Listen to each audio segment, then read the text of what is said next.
देखिए बेटा, आज हम पढ़ने जा रहे हैं इलेक्ट्रॉनिक कॉन्फ़िगरेशन। इलेक्ट्रॉनिक कॉन्फ़िगरेशन जो है बहुत ही इम्पोर्टेंट पार्ट है। इलेक्ट्रॉनिक कॉन्फ़िगरेशन को समझने से पहले एक बार आपको रिवाइज़ करूँगा मैं। हमने जैसा कि पिछले वीडियो में पढ़ा था क्वांटम नंबर, ठीक है। सबसे पहले नंबर वाली होती है प्रिंसिपल क्वांटम नंबर। सबसे पहले नंबर पे होती है प्रिंसिपल क्वांटम नंबर। इसको स्मॉल एन से शो किया जाता है और स्मॉल एन जो किसको, ये क्वांटम नंबर किसको शो करती है? शेल्स को, सभी शेल, ठीक है। और शेल्स कौन सी होती है? के हैं, एल, एम, एन, इन सब के लिए एन की वैल्यू 1, 2, 3, 4 इस तरह से। दूसरी क्वांटम नंबर होती है azimuthal quantum number. Azimuthal quantum number. तो देखिए बेटा, इसको स्मॉल एल से डिनोट करते हैं और ये बताती है कि भाई किस शेल में कितने सब शेल होते हैं, है ना। ये होता है आपके एस, पी, डी, एफ। तो एल इज इक्वल टू 0, 1, 2, 3 इस तरह से ये इनकी वैल्यूज़ होती है। और इसके बाद थर्ड नंबर पे होती है magnetic quantum number. Magnetic quantum number, ठीक है। अच्छा, ये किसको शो करती है? सब शेल को। जो ये होती है आपकी एजीमुथल क्वांटम नंबर जो है किसको शो करती है? सब शेल को। और मैग्नेटिक क्वांटम नंबर आपको स्मॉल एम से डिनोट करते हैं इसको, और ये ऑर्बिटल्स को शो करती है, ऑर्बिटल्स, ठीक है। और चौथी क्वांटम नंबर होती है spin quantum number. Spin quantum number, ठीक है। इसको स्मॉल एस से रिप्रेजेंट करते हैं और ये इलेक्ट्रॉन के स्पिन की डायरेक्शन, ठीक है, स्पिन डायरेक्शन को शो करता है। ओके। अब देखिए, जैसे इन सब के अकॉर्डिंग फर्स्ट शेल में कितने सब शेल होता है? केवल एक। इसका फॉर्मूला देखिए, सब शेल कैलकुलेट करने का फॉर्मूला होता है एल इज इक्वल टू होता है वो 0 to n-1, है ना। तो अगर हम बात करते हैं के शेल की, यानी सबसे पहले फर्स्ट शेल की, n इज इक्वल टू 1, तो इसमें कितने वो होंगे सब शेल? 0 to, यहाँ 0 रख दो, 2 n की जगह 1 रख दो, 1 - 1, 0 to 1 - 1। तो 0 to 0 तक का अगर अपन डिजिट लिखेंगे तो एक डिजिट आएगा केवल 0। तो यानी कि केवल एक, और वो कौन सा है? एस सब शेल। ये कौन सी सब शेल है? एस सब शेल, ठीक है। बिकॉज देखो ये फिक्स रखो, एस, पी, डी, एफ, इनके लिए एल की वैल्यू 0, 1, 2, 3 ये लर्न करना है आपको, ठीक है। अब देखिए, अब हम पहली शेल लेते हैं अपन के, तो फर्स्ट शेल, ये फर्स्ट है ना, और इसमें केवल एक सब शेल होता है, कौन सा? एस। इसमें केवल एक सब शेल होता है, कौन सा? एस। तो इसको हम लिख देंगे 1s, ठीक है। और इसको हम यहाँ पर गोला बना देंगे, ठीक है। एक बात तो ये हो गई। दूसरी शेल की बात करते हैं, n इज इक्वल टू 2। तो n इज इक्वल टू 2 के लिए कितने सब शेल होंगे इसमें? तो इसमें फॉर्मूला फिर रख दीजिए, l is equal to 0 to n-1, यानी कि 2 - 1। इसको सॉल्व करेंगे तो 0 to 2 में से 1 गया, तो 1, 0 से 1, तो l इज इक्वल टू 0 से 1 तक की गिनती हम लिख देंगे। तो कितने डिजिट हुए? 2। ये तो हो गया s, और एक वाला हो जाएगा p, ठीक है। तो कितने सब शेल हो गए? 2 सब शेल, s एंड p। कौन सी शेल में? सेकंड शेल में। तो यहाँ लिखेंगे अपन नीचे, ये सेकंड शेल में 2 शेल, एक तो 2s और दूसरा p, 2s 2p। तो ये जो 1 है ये शेल को शो कर रहा है, और s सब शेल, ये 2 शेल को इसमें 2 सब शेल है, s और p। चलिए, इसके बाद हम नेक्स्ट लेते हैं थर्ड शेल की बात करते हैं। तो देखिए, थर्ड शेल के लिए भी सब शेल निकालना है। तो पहले देखिए, यही फॉर्मूला लगा दीजिए हैं, 0 to n-1, तो पहले 0 फिर n-1, तो 0 तो ये अपनी जगह है ही, और 2 n की वैल्यू कितनी है 3 -1, तो l is equal to 0 to 2, तो 0 से 2 तक की गिनती हम लिख देंगे 0 1 2, कितने हो गए, ये तो हो गया एक, तो l इज इक्वल टू 0 यानी s, दूसरा L इज इक्वल टू 1 यानी P, तीसरा L इज इक्वल टू 2 यानी D, ये 3 सब शेल हो गई, ठीक है, S P एंड D, तो यहाँ लिख देंगे 3S 3P एंड 3D, तो ये सब शेल हो गए 3S 3P 3D third shell में।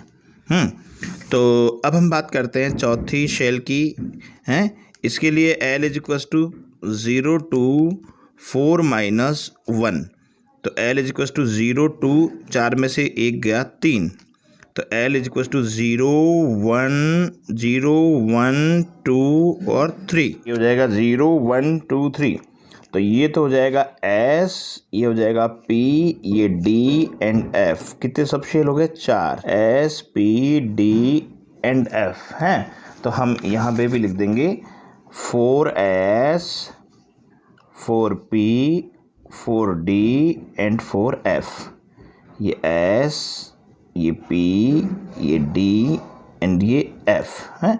फिर वापस इसको और आगे घटते हुए क्रम में लिख दूँ, 5S 5P 5D ऐसे, 6S 6P 6D 7S, इस तरह से हैं, तो ये बन गई एक टेबल। अब आप इस तरह से लाइनें इस पे ड्रॉ कर देंगे ऐसे,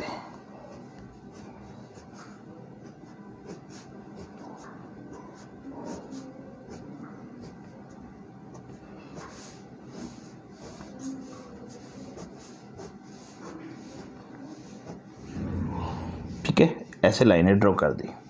तो ये लाइनें ड्रॉ करने पे ये पता चलता है कि देखिए पहले सबसे पहले इलेक्ट्रॉन जाएगा 1s में, और 1s में इलेक्ट्रॉन जब फिलअप हो जाएगा पूरा, यानी s पूरा भर जाएगा, तब इलेक्ट्रॉन फिर रिपीट होके इसमें आएगा 2s में, और जब 2s भी पूरा फुलफिल हो जाएगा, कंप्लीटली भर जाएगा, तब इलेक्ट्रॉन आएगा 2p में, और जब 2p पूरा भर जाएगा तो आएगा 3s में, और 3s भी पूरा जब भर जाएगा तो इलेक्ट्रॉन आएगा 3p में, और 3p जब कम्प्लीटली पूरा भर जाएगा तो 4s में आएगा, और 4s भी जब पूरा भर जाएगा तो 3d में आएगा, फिर 4p में, फिर 5s में, 5s जब पूरा भर जाएगा तो इलेक्ट्रॉन आएगा 4d में, फिर 5p में, फिर 6s में, और 6s भी पूरा भर जाएगा तो फिर इलेक्ट्रॉन आएगा 4f में, फिर 5d में, फिर 6p में, 7s में, इस तरह से ये ऑर्डर होता है इलेक्ट्रॉनों के भरने का।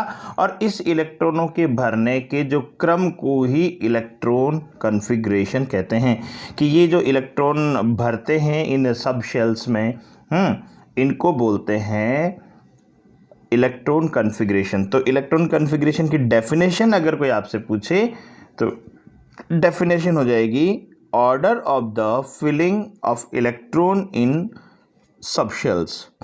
ये जो टेबल बनी है वो एक रूल पे बेस्ड है जिसको n+l रूल कहते हैं, ठीक है। अब ये n+l रूल है क्या, इसकी डिटेल तो हम और पढ़ाएंगे अपन आगे, लेकिन फ़िलहाल यहाँ इस टेबल से रिलेटेड है, इसलिए थोड़ा सा इसके बारे में आपको बताता हूँ। देखिए बेटा, जैसा कि अभी हमने पढ़ा कि electron configuration is the order of the filling of electron in orbitals हैं। इलेक्ट्रॉन कॉन्फ़िगरेशन जो है ऑर्बिटल्स में इलेक्ट्रॉन के फिलिंग होने का ऑर्डर है, ठीक है। और इलेक्ट्रॉन कैसे फिलअप होते हैं, देखिए बेटा, वो ऑर्बिटल सबसे पहले फिलअप होता है जिसकी एनर्जी सबसे कम हो। तो यहाँ सबसे कम एनर्जी होगी 1s की, है ना, तो सबसे पहले ये भरेगा। इसके बाद दूसरे नंबर पे होता है 2s की एनर्जी इससे ज़्यादा है, इसलिए फिर ये दूसरे नंबर पे ये भरेगा, है ना। फिर इस तरह से ये एनर्जी का ऑर्डर है। तो सबसे कम एनर्जी इसकी होगी, इससे ज़्यादा इसकी, फिर इससे ज़्यादा इसकी, फिर इसकी, फिर इसकी, सबसे ज़्यादा एनर्जी होगी इसकी। सबसे लास्ट में जो भरता है उसकी एनर्जी सबसे ज़्यादा होती है। तो इलेक्ट्रॉन सबसे पहले किस में भरा जाता है? जिसकी एनर्जी सबसे कम हो। अब हमें ये कैसे पता लगे कि किसकी एनर्जी कम है, किसकी एनर्जी ज़्यादा है? कि इसके लिए एक रूल होता है N+L रूल। ये रूल क्या होता है इसकी डिटेल तो अपन बाद में पढ़ेंगे, इसको बहुत अच्छे से आगे एक्सप्लेन करेंगे, लेकिन फ़िलहाल मैं इसके बारे में थोड़ा सा शॉर्टली आपको बता दूं कि जिस ऑर्बिटल के लिए N+L की वैल्यू कम होती है उसकी एनर्जी कम होती है, और जिसके लिए N+L की वैल्यू ज़्यादा होती है उसकी एनर्जी ज़्यादा होती है। तो जैसे मान लीजिए मैं अगर कंपैरिजन करूं यहाँ पर 1s और 2s के लिए, है ना, मैं इसको एग्जांपल देके बताता हूँ 1s और 2s का। ये मैं बता रहा हूँ पहले 1s के लिए और इधर बता रहा हूँ मैं ये 2s के लिए है। तो देखिए यहाँ 1s के लिए n की वैल्यू क्या है? पहले तो ये देखिए n ये होता है जो आगे लिखा होता है ये तो यहाँ n की वैल्यू हो गई 1, ठीक है, और इसमें n की वैल्यू कितनी हो गई? n = 2, साफ लिखा हुआ है इसमें, है ना। और हम ये पहले ही पढ़ चुके हैं कि S P D F के लिए L की वैल्यू 0 1 2 3 होती है, ठीक है, ये ध्यान रखिएगा। अब इसके लिए S के लिए L की वैल्यू कितनी होगी? S के लिए L की वैल्यू है 0, तो यहाँ हो गया L = 0। तो इसके लिए L = also 0। तो अब देखिए यहाँ पर N+L की वैल्यू क्या हो जाएगी? N+L = 1 + 0 यानी कि 1, और इसमें N+L की वैल्यू कितनी हो जाएगी? 2 + 0। तो देखिए अब किस ऑर्बिटल के लिए N+L की वैल्यू कम है? ये एनर्जी का ऑर्डर हो जाएगा कि 1s की एनर्जी 2s से कम होगी, हैं, क्योंकि इसके लिए N+L की वैल्यू जो है वो इसकी कंपैरिजन में कम है। तो इलेक्ट्रॉन पहले 1s में फिलअप होगा और उसकी कम्प्लीटली फिल हो जाने के बाद 2s में भरा जाएगा। इसी तरह से 2s और 2p की अगर देखें अपन, एक और एग्जांपल दे देता हूँ मैं आपको। ये 2s और ये 2p, इसके लिए n की वैल्यू, पहले n की वैल्यू लिखते हैं, इसके लिए n की वैल्यू हो गई 2, और इसके लिए भी n की वैल्यू हो गई 2। फिर l की वैल्यू, s के लिए 0, तो यहाँ l की वैल्यू हो गई 0, और यहाँ l की वैल्यू क्या हो जाएगी? p के लिए l की वैल्यू 1, इसके लिए N+L की वैल्यू हो गई 2, और इसके लिए N+L की वैल्यू हो जाएगी 3, हैं। तो 2s और 2p में से 2s की एनर्जी कम और 2p की एनर्जी ज़्यादा, तो ये भी इंक्रीजिंग ऑर्डर ऑफ एनर्जी, ठीक है, हो जाएगा। तो पहले 2s फिलअप होगा और ये भरने के बाद फिर 2p में जाएगा। तो ये इस ऑर्डर पे चलते हैं, ठीक है। देखिए बेटा, कई बार ऐसा भी हो जाता है कि दो ऑर्बिटल के लिए N+L की वैल्यू सेम हो, जैसे 2p और 3s। दो एग्जांपल देता हूँ, 2p और 3s, जैसे s p d और f, तो इनके लिए l की वैल्यू तो 0 1 2 3 होती है। अब कई बार ऐसा होता है कि दो ऑर्बिटल के लिए N+L की वैल्यू अगर सेम हो जाती है तो इलेक्ट्रॉन किस में जाएगा? तो इसका एग्जांपल बताता हूँ मैं कि 2s और 3p, तो इसके लिए n की वैल्यू कितनी है? 2, और इसके लिए n की वैल्यू 3, ये n की वैल्यू है, ठीक है। और इसके लिए l की वैल्यू, p के लिए l की वैल्यू कितनी है? 1, और s के लिए l की वैल्यू कितनी है? 0, तो ये हो जाएगी L = 0। तो इसमें N+L की वैल्यू हो गई 3 और इसमें भी N+L की वैल्यू हो गई 3, तो दोनों की इक्वल है। ऐसे में इलेक्ट्रॉन पहले उसमें भरेगा जिसमें n की वैल्यू कम हो। अगर दो ऑर्बिटल के लिए N+L की वैल्यू सेम आ रही हो तो उस ऑर्बिटल की एनर्जी कम होती है जिसके लिए n की वैल्यू कम हो, यानी कि n की वैल्यू इसकी कम है तो पहले इलेक्ट्रॉन इसमें भरेगा क्योंकि इसकी एनर्जी कम है। तो 2p is less than 3s, तो ये एनर्जी ऑर्डर हो जाएगा, ठीक है, ऑर्डर ऑफ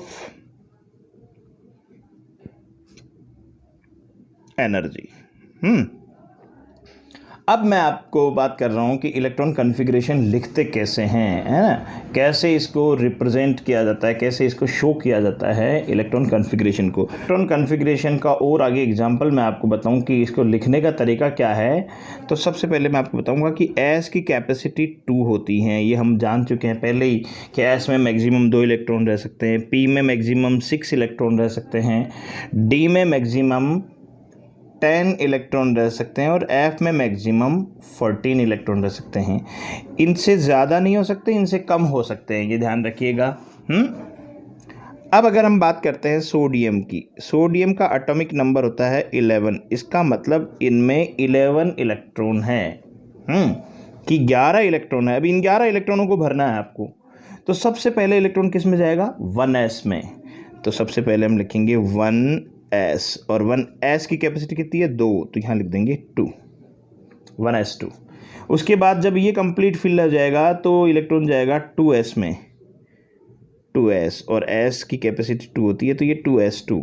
तो 2 और 2 4 इलेक्ट्रॉन भर दिए। ये फुलफिल होने के बाद इलेक्ट्रॉन भरेगा 2p में, तो यहाँ लिखेंगे 2p। p की कैपेसिटी कितनी है? 6, तो यहाँ लिख देंगे 6। कितने इलेक्ट्रॉन फिलअप हो गए? 2 2 4 और 6 10। टोटल इलेक्ट्रॉन कितने हैं आपके पास? 11। 11 में से 10 इलेक्ट्रॉन आपने फिल कर दिए। अब कितना बचा? 1। उस 1 इलेक्ट्रॉन को इसके बाद किस में जाएगा? वो बचा हुआ इस 3s में ही जाएगा। तो 3s बचा हुआ किस में जाएगा? 3s में जाएगा। तो ये 3s, अब एक ही बचा है इलेक्ट्रॉन, इसलिए 1 लिखेंगे या 2 नहीं लिखेंगे। अब देखिए काउंट कीजिए, 2 + 2 6, 2 + 2 4 + 6 10 + 1 11। तो ये इलेक्ट्रॉन कॉन्फ़िगरेशन हो गया आपका, ठीक है, सोडियम का। इसी तरह से एक एग्जांपल और देता हूँ मैं आपको। मैं बात करता हूँ जिंक की, ठीक है। जिंक, इसका एटॉमिक नंबर होता है 30, ठीक है, यानी 30। इसमें 30 इलेक्ट्रॉन आपको फिलअप कर रहे हैं। तो इलेक्ट्रॉन सबसे पहले किस में जाएगा? 1s में, तो यहाँ लिखेंगे हम 1s2, ठीक है। इसके बाद इलेक्ट्रॉन किस में भरेगा? 2s2 में, तो यहाँ लिखेंगे 2s2। फिर इसके बाद इलेक्ट्रॉन किस में जाएगा? 2p में, तो यहाँ लिखेंगे अपन 2p6। तो 2 2 4 6 10 भर दिए। 2p के बाद में किस में आएगा? 3s में, तो यहाँ लिख देंगे हम 3s2 हैं। 3s के बाद किस में जाएगा इलेक्ट्रॉन? 3p में, तो ये 3p6, क्योंकि p की वैल्यू 6 है। तो 2 2 4 6 10 2 12 6 18 इलेक्ट्रॉन भर दिए। p6 आ गया, 3p6। इसके बाद किस में आएगा? 4s में, ये 4s2। तो 2 + 2 4 + 6 10 12 18 20, ठीक है। अब 4s के बाद फिर किस में जाएगा? 3d और ये 10। देखिए 2 2 4 6 10 2 12 6 18 2 20 और 10 30 इलेक्ट्रॉन भर गए पूरे। तो इस तरह से हम इलेक्ट्रॉन कॉन्फ़िगरेशन लिख सकते हैं। थोड़े से 1-2 एग्जांपल और दे देता हूं। जैसे मान लीजिए आपसे कह दिया जाए कि साहब नाइट्रोजन का इलेक्ट्रॉन कॉन्फ़िगरेशन क्या होता है। तो नाइट्रोजन का इलेक्ट्रॉन कॉन्फ़िगरेशन, नाइट्रोजन में इलेक्ट्रॉन कितने होते हैं? 7। तो 7 में सबसे पहले 1s, 2, फिर 2s, 2, फिर 2p। अब 7 है ना टोटल, तो 2 और 2 4 तो भर गए। तो 7 में से 4 गए तो कितने बचे? 3, तो वो 3 भरेंगे इसमें। ये इलेक्ट्रॉन कॉन्फ़िगरेशन हो जाएगा नाइट्रोजन का, है। इसी तरह से अगर हम बात करें कैल्शियम की, कैल्शियम का एटॉमिक नंबर होता है 20, यानी कि 20 इलेक्ट्रॉन फिलअप करना है आपको इसमें। सबसे पहले 1s, 2, दूसरे नंबर पे 2s, 2, थर्ड नंबर पे 2p, 6। तो 2 2 4 6 10। फोर्थ नंबर पे 3s, 2, 10 2 12, 3p, 6 18 और ये 4s2, ये 20। 1s2 2s2 2p6 3s2 3p6 4s2, 2 2 4 6 10 2 12 6 18 2 20, ये 20 इलेक्ट्रॉन इसमें फिलअप हो गए। इलेक्ट्रॉन कॉन्फ़िगरेशन है किसी भी एलिमेंट का, इलेक्ट्रॉन कॉन्फ़िगरेशन उसकी कंप्लीट पोजीशन को शो कर देता है। जैसे अगर मैं बात करता हूँ सोडियम की, ले लेता हूँ, या लिथियम की बात करते हैं अपन। लिथियम, इसका एटॉमिक नंबर होता है 3। तो इसमें इलेक्ट्रॉन कॉन्फ़िगरेशन इसका लिखेंगे तो वो हो जाएगा 1s2 2s1 है। तो 2 और 1 3 इलेक्ट्रॉन हो गए, है ना। तो अब देखिए इससे हमें क्या जानकारी मिलती है, लास्ट का डिजिट देखिए, ये लास्ट का इलेक्ट्रॉन कन्फिग्रेशन आप देखिए, इसके लिए n की वैल्यू कितनी है 2 और l की वैल्यू कितनी होगी, s के लिए l की वैल्यू होती है 0। और ठीक है, और तो देखिए ये क्या जानकारी देता है, n जो है वो बताता है शेल को, शेल है, और शेल जो बताती है पीरियड को बताती है, पीरियड। तो ये बता रहा है कि लिथियम जो है पीरियोडिक टेबल के दूसरे पीरियड में है ना, तो सेकंड पीरियड हो गया ये। और एस सबशेल, ये एस ये बता रहा है कि एस ब्लॉक में है, एस ब्लॉक, और एस ब्लॉक अब इसमें है कितना, S1 का मतलब नंबर ऑफ इलेक्ट्रॉन 1 है, इसका मतलब ये शो कर रहा है कि एस ब्लॉक के फर्स्ट ग्रुप में है। तो इससे आप पूरी कंप्लीट जानकारी मिल गई कि लिथियम जो है पीरियोडिक टेबल के सेकंड पीरियड एस ब्लॉक के फर्स्ट ग्रुप में होता है। इसी तरह से जैसे मान लीजिए अगर मैं बात करूं ऑक्सीजन की, ऑक्सीजन का एटॉमिक नंबर होता है 8 है, और इसका इलेक्ट्रॉन कन्फिग्रेशन हो जाएगा 1s2 2s2 2p6 2p4। तो इसका इलेक्ट्रॉन कन्फिग्रेशन हो जाएगा 1s2 2s2 2p4। तो इसका लास्ट कन्फिग्रेशन ये देखते हैं, इसमें n की वैल्यू कितनी है 2, और n की वैल्यू किसको शो करती है, पीरियड को, पीरियड है। कौन सा पीरियड है इसमें, n इक्वल्स टू सेकेंड, यानी कि सेकेंड पीरियड, यानी पीरियडिक टेबल में के सेकेंड पीरियड में होता है ऑक्सीजन। और p का मतलब होता है, p का मतलब होता है ये p ब्लॉक में होता है, ठीक है, p का मतलब होता है p ब्लॉक में। और इसी तरह से अगर 4 है, p4 है ना, 4 का मतलब p ब्लॉक के चौथे ग्रुप में, है ना, fourth group of p block है। तो ये इससे हम इसकी पोजीशन पता लगा सकते हैं, ठीक है। तो ये इलेक्ट्रॉन कन्फिग्रेशन हो गया इसका। तो बेटा आप भी अलग अलग इलेक्ट्रॉन कन्फिग्रेशन लिखकर प्रैक्टिस कीजिए और इसको अच्छे से वीडियो को देखिए, पढ़िए। और अगर आपको फिर भी कोई प्रॉब्लम होती है, आपका कोई क्वेश्चन है, तो कमेंट बॉक्स में आप मुझे मैसेज भी कर सकते हैं, या फिर मेरी मोबाइल पे पर्सनली आप कॉल करके भी पूछ सकते हैं। अच्छे से पढ़िए। थैंक्स।